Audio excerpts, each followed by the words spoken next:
good to be back. Today's video is going to be a staved goblet, which consists of 3 different types of wood, which have been put together, and it's sort of a segmented turning, if you like. I was inspired by this by trolling through the internet quite a while ago, and saw a paper on it and decided to give it a go. A couple of shout outs. One to the Tiny Trailer Workshop, Larry. Thank you very much for mentioning my channel in your last video, Larry. It's much appreciated. And also Carl Jacobson. He mentioned my channel as well, and I'd like to thank you both very much. Both these guys are very talented turners, and Carl is involved, if you like, in promoting free videos on the internet. And the source of information, whether it be wood turning, woodworking or any other craft, is immense, and it's all free. So what I intend to do is every video that I put up, I'll feature a channel and I'll pick them at random, and that way it's a bit fairer, if you like. And I'll start off, as I say, with Carl Jacobson from the United States and Larry from Tiny Trailer Workshop. I'll put links in the description below. Visit their channels. There's an awful lot to learn from them, and they are very experienced and talented turners. Then I would also like to thank my subscribers yet again, fastly approaching the 10,000 mark, which is absolutely mind-blowing. And now I'm up to power, and the carriage is back to normal, the workshop is back to normal, we can get to it. I intend to show you the process that I used and take you through it, so it'll be a little bit long-winded before we actually get to the goblet itself. I haven't turned one before. I've done some experimentation with laminating thin strips of wood and how they turn, and it'll be interesting to see. If it doesn't work out as I wanted, I'll still post the video, as I always say, because at least the idea will be there, and you can employ your own techniques to get it perfect. So without further ado, we'll start this staved or segmented goblet.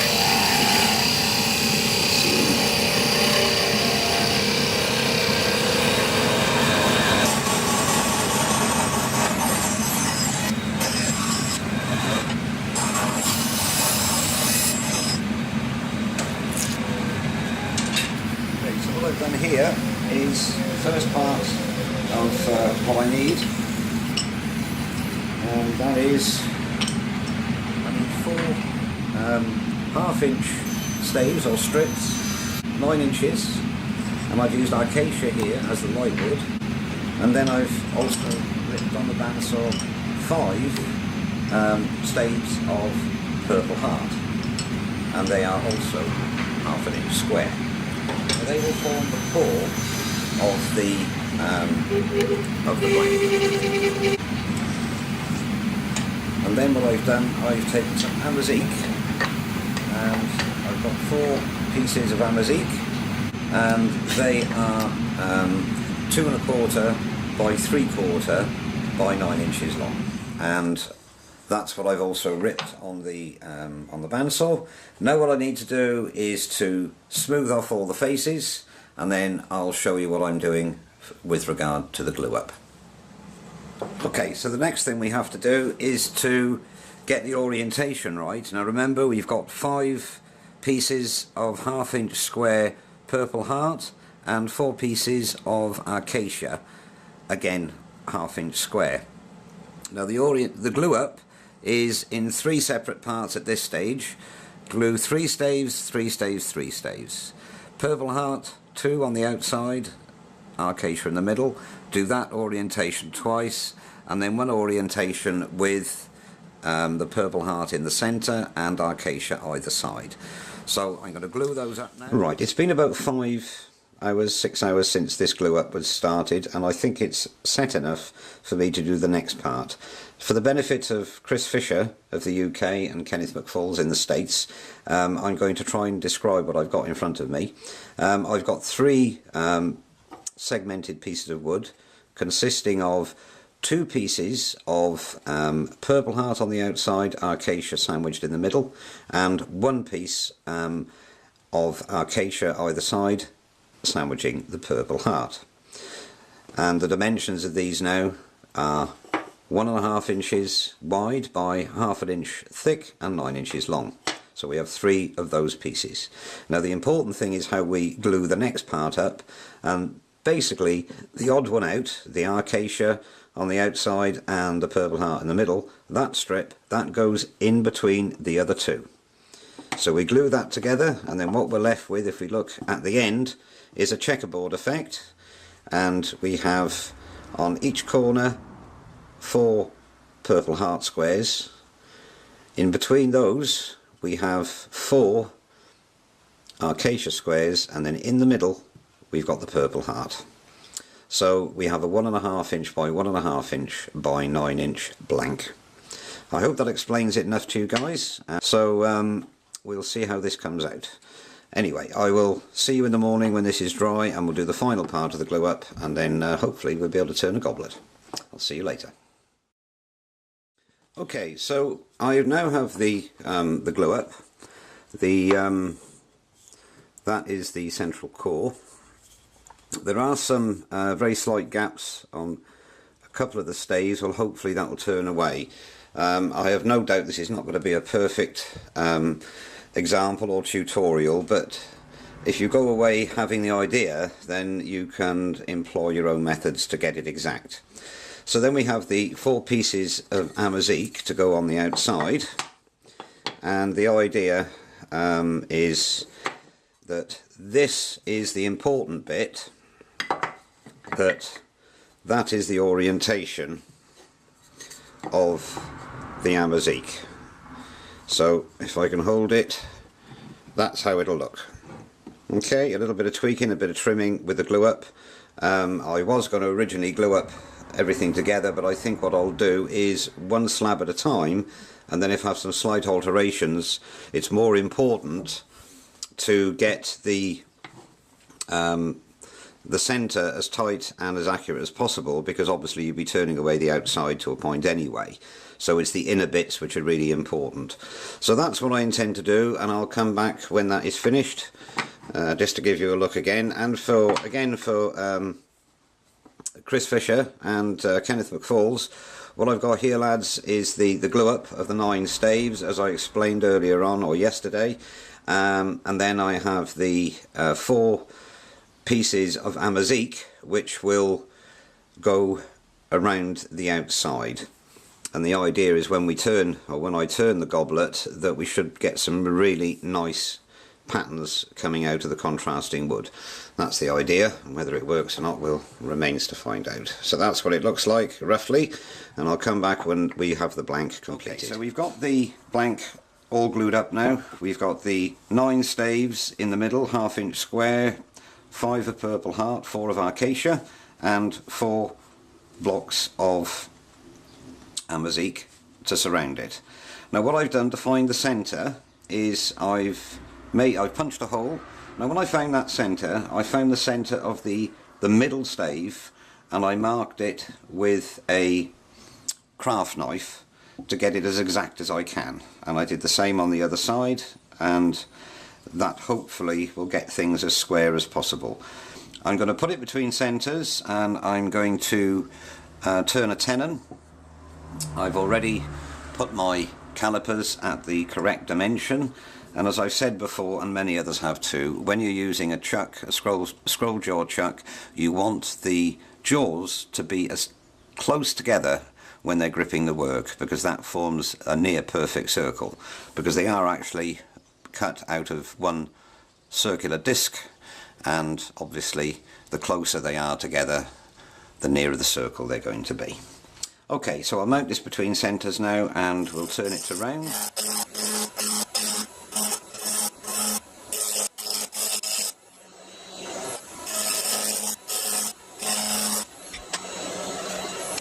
Okay, we've now got it in the chuck, in the 4-jaw chuck, and as you can see, there is a very small gap there, so it's a nice firm hold. I'll keep the tailstock up just for a bit of extra support, just until I shake the cup. I tend to work the rule of thirds, so approximately the goblet bowl will be there, I'm sort of about there-ish, I would think, because I want to see how the pattern comes out.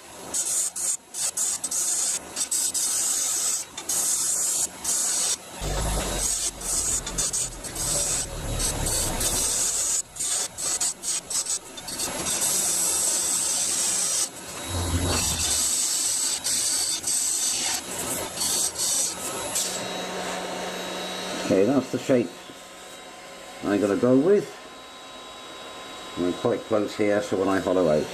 So what I'm going to do now is to change the camera angle, hollow out the bowl, and the reason I do the bowl at this stage is because we've got all this meat here for support, which cuts down on any vibration while you're hollowing out. At about 1800 revs, I'm going in with a 1/2 inch spindle gouge, and dead centre.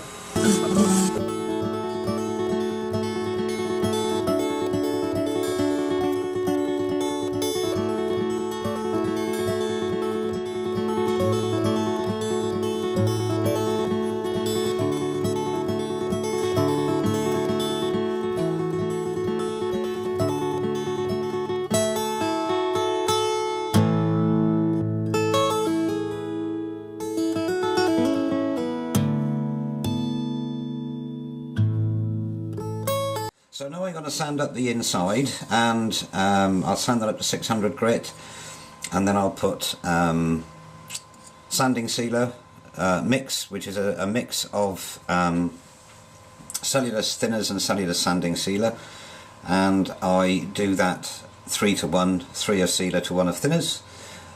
2 coats of that, denib it with wire wool, 0000 wire wool, and then 2 coats of wood wax 22.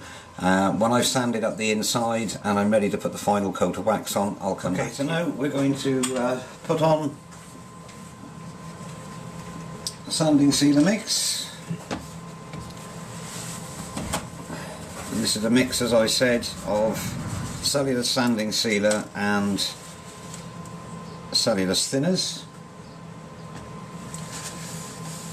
Get a good coat of that on the inside. And I mix it 3 to 1, 3 of sealer to 1 of thinners. Make sure that coats everything, and then rub off the excess.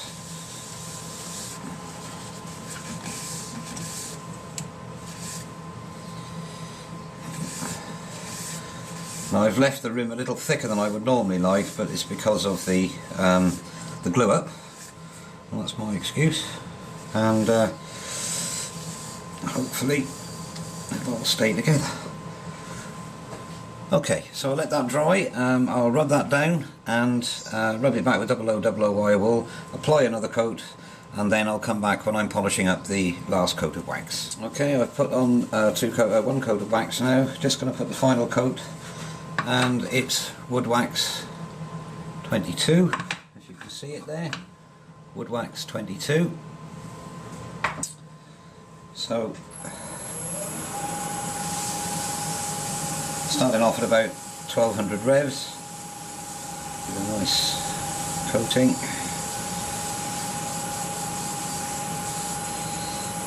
And just keep moving your paper towel.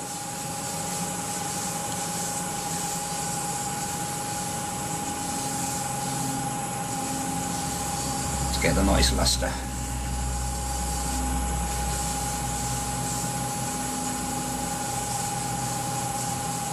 And you can always feel when it's ready, if you like, when the wax has gone off, and you've burnished it correctly, because it becomes very, very smooth to the touch. Okay, nice clean piece of paper towel, and just give it a final burnish. Turn the revs up by 2000 revs. No great pressure needed. Let the lathe and the paper towel do the work.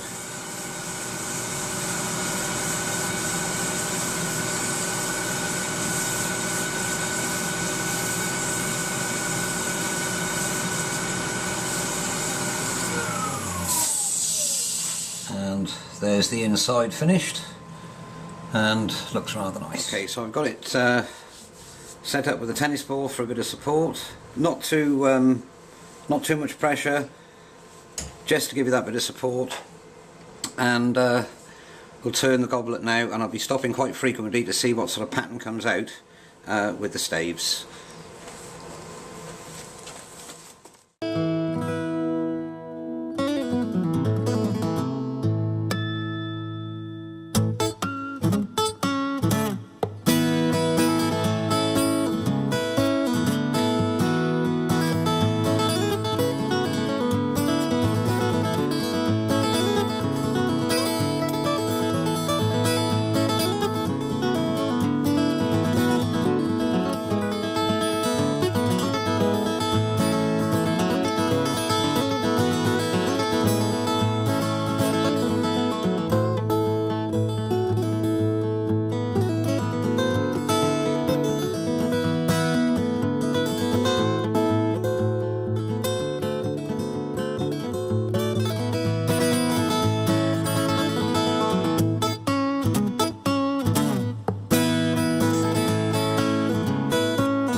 Okay, so what I've done here now, I've been fiddling before I get down to the part I want to get to see what sort of pattern, and that's what I think we're going to go for on the foot.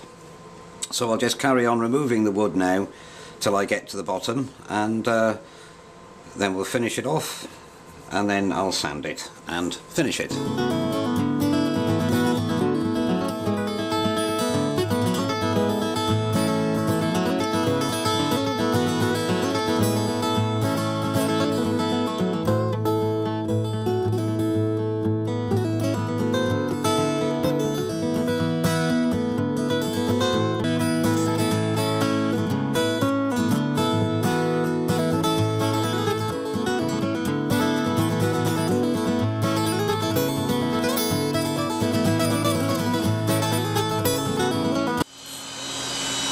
About it.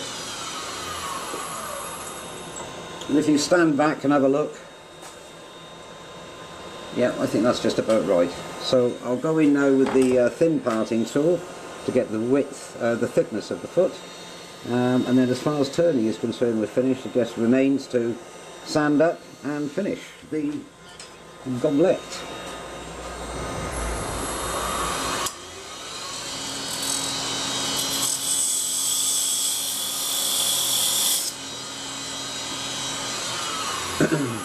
And again, stand back and have a look and visualise whether you're happy with the proportions, and that's just about right.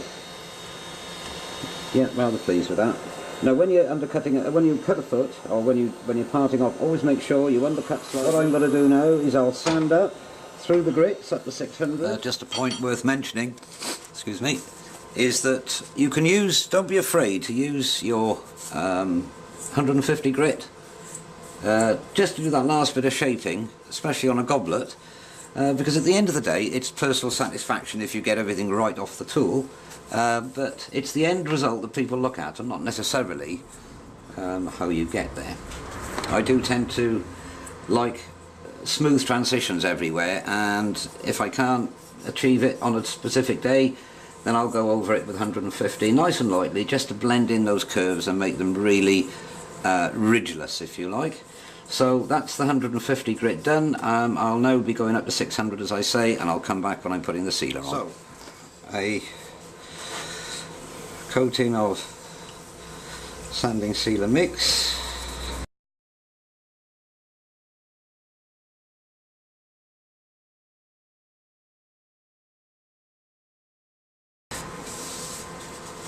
Okay, let that dry, and then I'll rub that down. Just denib that and put one more coat on, and I'll come back to you when I'm putting the final coat of wax on. Last coat of wax now, and it's taking it rather well. So, not too much, and turn him on. Just rub the wax in. Because this is not quite as delicate as my normal goblets, it's a bit of a stubby goblet. I'm not too worried about it flexing, he says, as it flies off the lathe. And when you're doing any sort of finishing, be always very careful, because I've done it many times. You catch your nail on there and then it gives a nasty groove, so you've got to take it all off and start again. So we don't want to do that if we can help it. Just keep moving the towel around to burnish it, and that feels as slick as glass now, which tells me that the wax has gone off or has evenly coated the wood.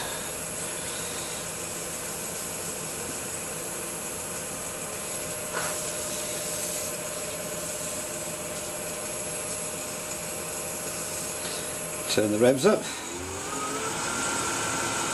fresh paper towel and a final burnish, and then we'll part off and the job is done.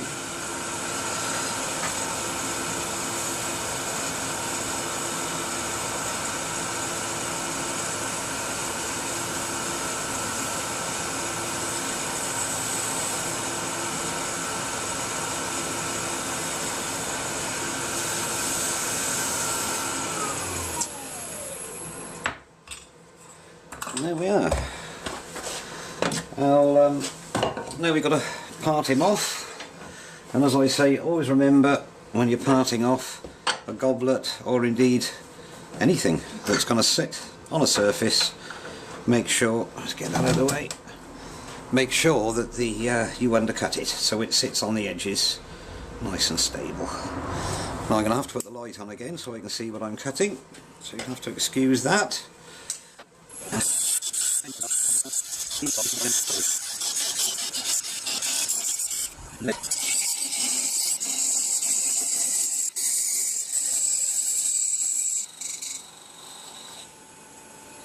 There we go.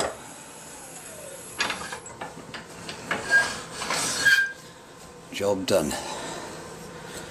And there's our staved goblet. Let's turn that light off. There's our staved goblet. Goblet.